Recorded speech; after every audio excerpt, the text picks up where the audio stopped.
প্রধানমন্ত্রী নয়, মন্ত্রিপরিষদ চালাবে সরকার। এনসিপি এবার চায় পরিবর্তন। প্রধানমন্ত্রী নয়, সরকার চালাবে মন্ত্রিপরিষদ, এমনটাই বলেছে জাতীয় নাগরিক পার্টি এনসিপি। সংসদ ভবনে জাতীয় ঐকমত্য কমিশনের সঙ্গে বৈঠকে দলটি একথা জানিয়েছেন। একজন ব্যক্তি যেন দুইবারের বেশি প্রধানমন্ত্রী বা রাষ্ট্রপতি হতে না পারেন, তাদের মতে সংবিধানের মূলনীতি বাতিল করতে হবে। এনসিপি বলছে, এতদিন রাজনৈতিক দলগুলো নিজেরা যা চেয়েছে তাই চাপিয়ে দিয়েছে জনগণের উপর।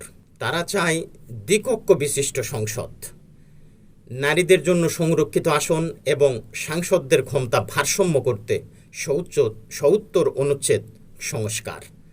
সংসদীয় আসনের সীমানা নির্ধারণ হোক স্বাধীন কমিশনের মাধ্যমে, এমনটিও দাবি করেছে এনসিপি। আর একটাই শর্তে নির্বাচনে যাবে তারা, জুলাই গণহত্যার বিচার ও স্পষ্ট সংস্কার রোডম্যাপ চাই তারা। সংবিধান বদলাতে মাঠে নামছে এনসিপি। আপনি কি ভাবছেন? আপনার ভাবনা কি? কমেন্টে জানান।